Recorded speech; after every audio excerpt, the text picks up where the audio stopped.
Cameraman भाई, हमारे और आपके नेता कांग्रेस के राष्ट्रीय अध्यक्ष जो हमेशा अपने मासूम काबिलियत के लिए जाने जाते हैं, यहाँ उपस्थित यहाँ के माइनॉरिटी सेल के अध्यक्ष अनवर जी, मंजूर जी, जो इसके मेहमान भी हैं और आज इस मजलिस को जुटाने में जिनकी सारी भूमिका है, यहाँ उपस्थित हैं सभी सम्मानित कांग्रेस के झामुमो के नेता, हमारे बहुत ही जानदार शानदार और लोगों से बेइंतहा मोहब्बत करने वाले राजेश जी, हमारे कांके के प्रत्याशी बैठा साहब जो बहुत ही शालीन व्यक्ति है। आप सब मेरे लिए ईश्वर के समान है, देवतुल हैं। यहाँ हमारी माँ बहनें भी बैठी है, बेटियां बैठी है, जो एक ऊर्जा के स्रोत है और विशाल करुणा और ममता की प्रतिमूर्ति है। आपके बगैर हम सबका और दुनिया का निर्माण नहीं हो सकता। क्रांतिवीर, करवीर, छात्र, युवा साथियों, मैं देखिए मुसलमानों के बीच मैं समझता हूं कि राजनीतिक गुफ्तगू और वो भी कांग्रेस पार्टी और गठबंधन के लिए बहुत छोटी बात हो जाती है। आप कंप्लीट रूप से सेकुलर है। जब कोई इस दुनिया में कहता है कि मुसलमान नॉन सेकुलर है, तो मैं कभी कभी सोचता हूं इस बात को लेकर 140 करोड़ की आबादी में आप मात्र 18 से 20 करोड़, 123 करोड़ में सिख भी हैं, ईसाई भी हैं, लगभग 17% दलित और 8% एसटी भी हैं, 50% ओबीसी भी हैं, अन्य लोग भी हैं। जब कोई यह बात कहता है, मैं याद करता हूं थोड़ा सा उस वाकया को जब कोरोना आया था और मजलिस के हमारे अजीज भाई जो कंप्लीट रूप से, यदि मैं मजलिस की बात कभी करता हूं तो मैं सदन में भी ये बात कही थी कि मजलिस में जाने वाले लोग कभी हिंदुस्तान और लोकतंत्र और संविधान के इस जन्म में क्या 7 जन्म में विरोधी नहीं हो सकते, जिसको मैं जानता हूं। मैं हमेशा उस पब्लिक मीटिंग में नहीं कहना चाहता जब 7 पर यह सवाल खड़ा किया गया था और पूरे देश में मुसलमानों से नफरत पैदा की गई थी कोरोना के सामने कि यह कोरोना मजलिस के द्वारा आई। मेरा ट्वीट आप पढ़ लीजिए। मैं उस वक्त वाहिद पहला आदमी था, हम गए थे वहां और गए ही नहीं थे। उस वक्त हम 3 महीना लगातार दिल्ली के हर गली कुची में गए थे और मैंने कहा था इस बात को, यह कोरोना आज नहीं, जब ट्रंप इस हिंदुस्तान के सरजमीन पर पैर रखा था, ये कोरोना का इतिहास उसी दिन से शुरुआत हुई थी। और मैंने यह बात भी कही थी, याद करिए, कि इस हिंदुस्तान के वजीर को, और मैं बार बार कहता हूं कि आपको मुसलमान तो 18% या 18 करोड़ या 20 करोड़ या 22 करोड़ है। आप हिंदुस्तान के वजीर हो, आप मुसलमान से नफरत पैदा तो कर सकते हो, लेकिन मुसलमान को छूने की औकात आपको नहीं है। ये मुल्क दुनिया कितनी बड़ी है, ये आप। और मैंने यह भी कही थी, जब सबसे बड़े राइट हैंड इस वजीर के बाबू डोभाल, मैंने कहा था, याद करना, आपको इतिहास नहीं पता है, दुबई में जब डोभाल की जिंदगी बचाने की बारी आई, ये साध नहीं होते तो डोभाल नहीं बचता। याद करिए, ये सवाल मैंने खड़ा किया था उस वक्त और मैं इतनी बात नहीं कही, मैंने कहा कि 48 घंटे के अंदर या तो साध, जिनके बारे में नरेंद्र मोदी जी को जमात के बारे में नहीं पता, यह जमात सिर्फ संस्कृति के लिए, इस्लाम के लिए नहीं, अपने मुल्क की सेवा के लिए भी जाना जाता है।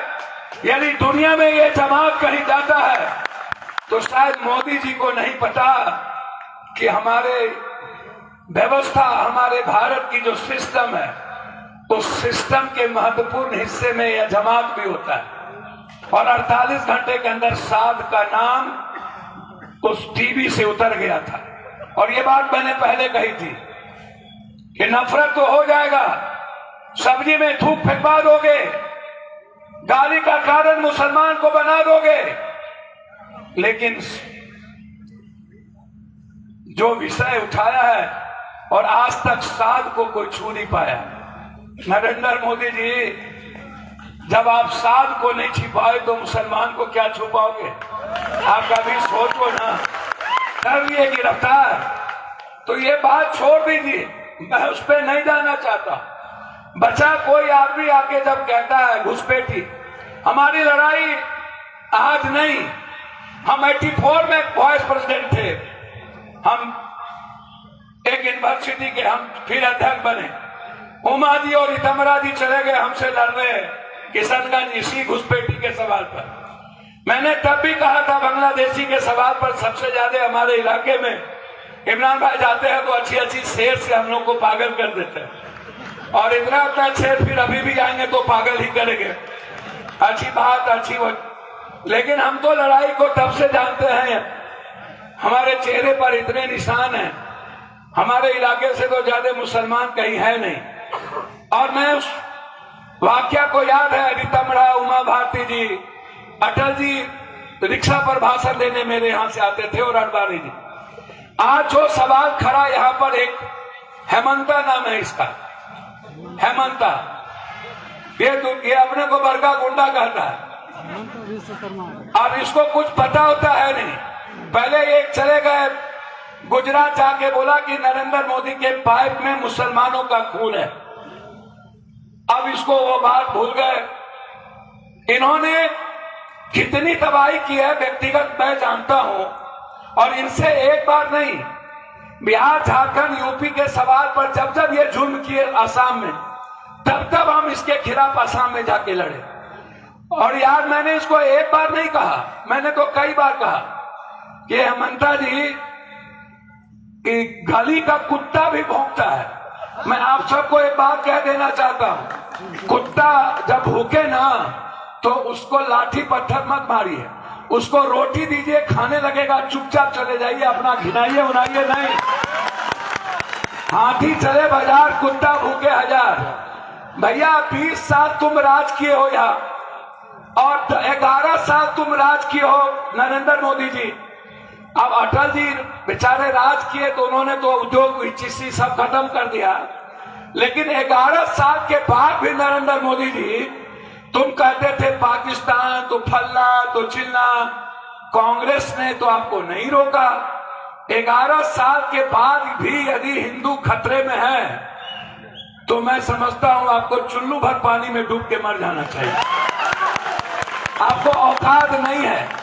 आप जिस तरह की भाषा का प्रयोग करते हो, संविधान विरोधी, लोकतंत्र विरोधी, इंसान विरोधी। देखिए राहुल गांधी और नरेंद्र मोदी में बड़ा फर्क मैं एक बताता हूं। राहुल गांधी साहब के पिता और दादी ने कुर्बानी दी देश, संविधान और इंसानियत और मोहब्बत के लिए, और राहुल गांधी और नरेंद्र मोदी दुनिया की जान लेते हैं अपने कुर्सी के लिए, और राहुल गांधी अपनी जान देने को तैयार है संविधान और लोकतंत्र के लिए। ये एक बड़ा फर्क है इस दोनों व्यक्ति में। राहुल गांधी डरने से नहीं मरते, लेकिन जो आदमी दिल्ली, पटना में आके दिल्ली, रांची में कहता है उसके पास कोई मुद्दे नहीं है, एक मुद्दा है घुसपैठी। अब मैं उनसे पूछा कि भैया एक बात बताओ, 20 साल तुम सीएम थे, 20 साल में तुम्हारी औकात घुसपैठियों को निकालने की क्यों हुई? इतना कायर और निपुंसक मुख्यमंत्री पैदा क्यों किए? तो इतना कमजोर मुख्यमंत्री पैदा क्यों किया? हमको बता दो। और 11 साल और 20 साल, 20, 11 और 5 मुख्यमंत्री। पहले इन्होंने कहा मरांडी घुसखोर है, हटाओ, मरांडी को भी बेईमान इन्होंने ही कहा। फिर कहा मुंडा बेईमान है, हटाओ, उसको भी बेईमान इन्होंने ही कहा। फिर कोरा जब इधर थे तो चोर था, जेल में घुसा दिया, अब ईमानदार हो गए, इन्होंने ही कहा। फिर सोरेन इधर थे, बड़ा बेईमान है, उधर चले गए तो फिर ईमानदार हो गए, बेईमान इसी ने किया। 5 सीएम और एक तरफ हेमंत जी, 5 सीएम की इतिहास। एक सीएम बना जमशेदपुर से जो मजदूरी करता था, 112 परिवार के लोगों को नौकरी दिया, 112। रघुवर दास जो उड़ीसा लूटते चले गए। 5 सीएम एक तरफ और एक नरेंद्र मोदी एक तरफ। आप सोचिएगा, मैं और कुछ नहीं कहना चाहूंगा इसके बाद। एक प्रधानमंत्री, 5 सीएम, नो IIT, ना इंजीनियरिंग, नो IIM, ना 6 लेन, ना एक्सप्रेसवे। 53.4% फैक्ट्री बंद हो गई अटल जी के समय से, इसी से लेकर के सारी। धनबाद की 73% फैक्ट्री बंद, गिरिडीह की मिनिमम 48% फैक्ट्री बंद, जमशेदपुर की लगभग 54% फैक्ट्री बंद। एक कोई योजना, कोई ये चुनाव के वक्त आते हैं दोनों रंगा बिल्ला, और चुनाव के वक्त आते हैं और ये किसी पर हमला, देखिए मुसलमान पर ये हमला नहीं कर सकते, आप समझिएगा। ये इनकी हिम्मत नहीं है, क्योंकि इनको पता है यदि दुनिया को और हमको इकोनॉमिकल जिंदा रहना है या दुनिया को इकोनॉमिकल बैलेंस होना है, यहां आपको नफरत तो पैदा कर देंगे।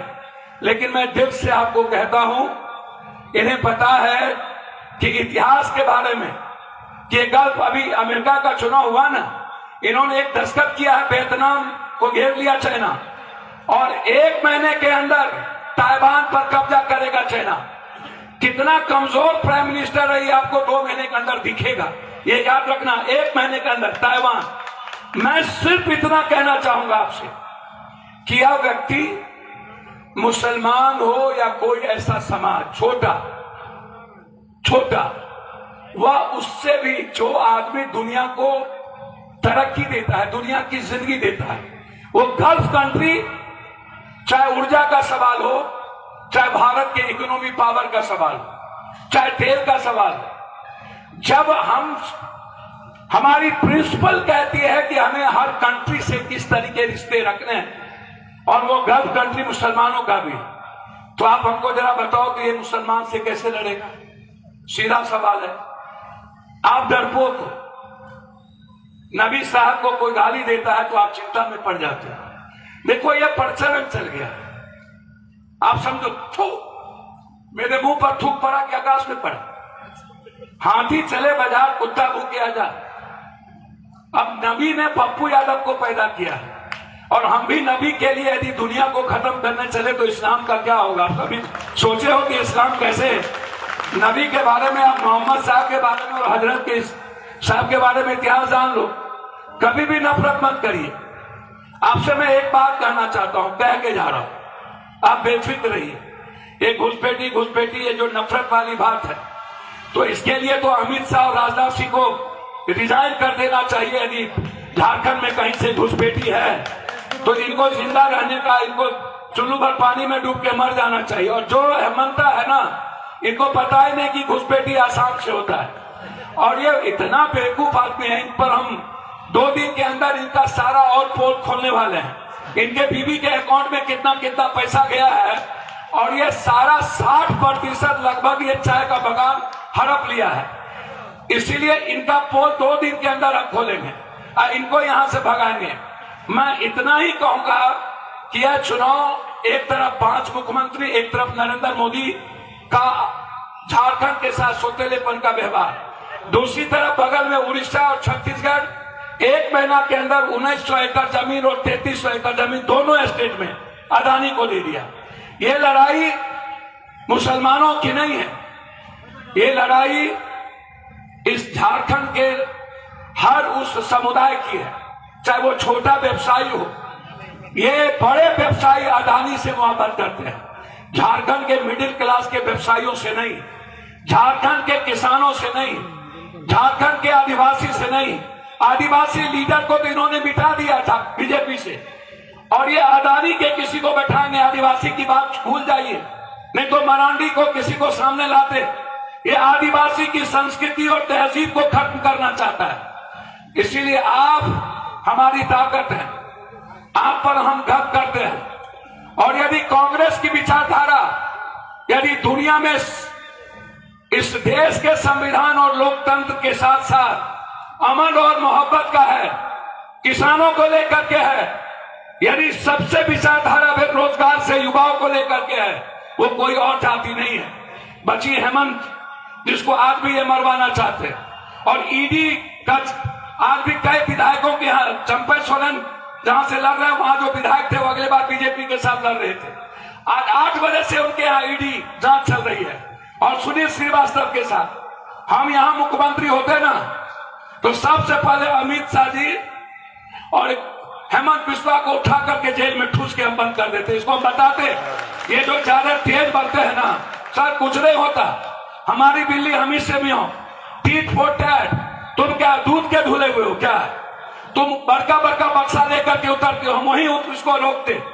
ये हेमंता जैसे गुंडा आकर के हमको यहाँ पर आंख दिखाएगा तो ये कहां से चलेगा। इसीलिए आप चिंता मत करिए, आप पर हमें गर्व है और आप हमारी ताकत है और आप हमारे विश्वास है और हमारी खून है। आपके साथ हमारे जैसे लोग, इमरान भाई तो चलिए हमारे समाज के आपके एक बड़ी मजबूत है, आवाज उठाते हैं।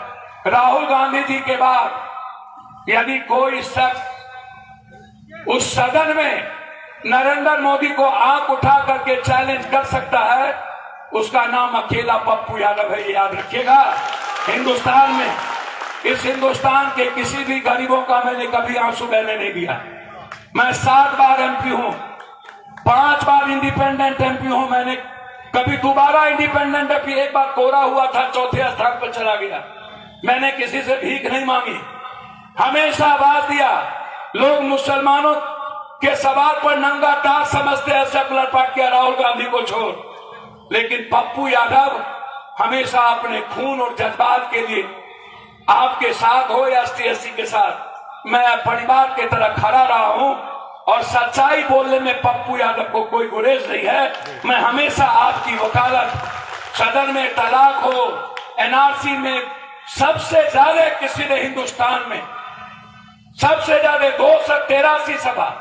इसीलिए मुसलमानों की राजनीति पर मेरा कोई लेना देना नहीं। आप मजबूत रहिए, मुस्कुराते रहिए। जिसकी ताकत इस्लाम और हदीस हो, जिसकी ताकत हजरत हुसैन की कुर्बानी हो, जिसकी ताकत मोहब्बत का रास्ता हो, वो कभी डरता नहीं है, वो दुनिया को बनाता है। आप पर दुनिया को बनाने की जिम्मेदारी है। आप दलित, आदिवासी और यहाँ के गरीबों को लेके चलिएगा, आप डरिएगा नहीं, आप दूसरों को लेके चलिए। इन्हीं शब्दों के साथ मैं अपनी माँ बहनों से भी और आपसे भी, एक तरफ 13 तारीख, एक तरफ 20 तारीख, एक तरफ बैठा साहब, एक तरफ राजेश जी, मैं दोनों भाई को आपका आशीर्वाद दिल से मैं आपसे पूछ रहा हूं, फिर से हेमंत आएंगे ना? क्यों आएंगे? मैया योजना क्यों आएंगे? 200 यूनिट बिजली क्यों आएंगे? 40 करोड़ का पेंशन क्यों आएंगे? इस दुनिया में वो इस देश बिहार वापस यहाँ पर इस झारखंड में, इसीलिए कि उस व्यक्ति ने मरना कबूल किया लेकिन झारखंड के साथ समझौता नहीं किया। उसका नाम हेमंत है और हेमंत ने स्पष्ट कहा है कि इस हर जात धर्म को मैं इस इंसानियत को जिंदा रखूंगा और आने वाले समय में मैं हर युवाओं के लिए काम करूंगा। और मैं अंतिम वादा करके जाता हूं, HSC और यहाँ की फैक्ट्री के जब तक पैसे वापस नहीं होंगे और जब तक 10,000 मजदूर वापस नहीं होगा, जब तक ये फैक्ट्री शुरू नहीं होगी, तब तक पप्पू यादव सदन नहीं चलने देगा। 25 नवंबर के बाद आप ये सुन लीजिएगा। और 3 करोड़ लोगों का सहारा इंडिया का पैसा, लगभग 3 लाख करोड़ अमित शाह जी रखे हुए हैं। मैं वादा करता हूं, जब तक झारखंड के 3 करोड़ लोगों का सहारा का पैसा वापस सुप्रीम कोर्ट के आदेश को नहीं मिलेगा, तब तक पप्पू यादव हर बूते पर आपके पैसे की लड़ाई लोकसभा के भीतर लड़कर वापस करने का ताकत आपको आपके पास हम आएंगे, ये वादा करते हैं। इन्हीं शब्दों के साथ ये दो ताकत, एक बड़ी ताकत, ये दोनों ताकत राहुल गांधी जी के हाथ उठा के कहिए, आशीर्वाद दीजिए। ये दोनों आपके बेटे की तरह सेवा करते हैं ना? राजेश साहब के बेटे की तरह हैं कि नहीं? बिल्कुल पैर छूते हैं ना ये लोग? बिल्कुल भैया ये दोनों मूलधन है और पप्पू यादव सूद ब्याज है। बस यही कहने हम आए थे, माला पिना दिया जाए। हाँ ये कहाँ है माला? हाँ उसी को पाना ही है, उसी को पाना ही है, पिना दे माला। पाना ही है। जोर से बोलिए ना। हाँ हाँ हाँ हाँ अच्छा, जिंदगी में अल्लाह के आप डरते किसी से नहीं हैं? आप हमारी ताकत है ना? देश को बचाने की जिम्मेदारी आप पर है, आदिवासी पर है, ईबीसी पर है। बस देश की रक्षा आप कर लीजिएगा, आपकी रक्षा अल्लाह करेगा और मरने का जज्बा पप्पू यादव को होगा। बहुत बहुत धन्यवाद, अल्लाह हाफिज। पिना दे माला। इधर इधर भी अरे बहुत बहुत। कौन सा? अच्छा, कै नंबर? 2 नंबर, कै नंबर? 2 नंबर। बहुत बहुत धन्यवाद, शुक्रिया। हाँ सर।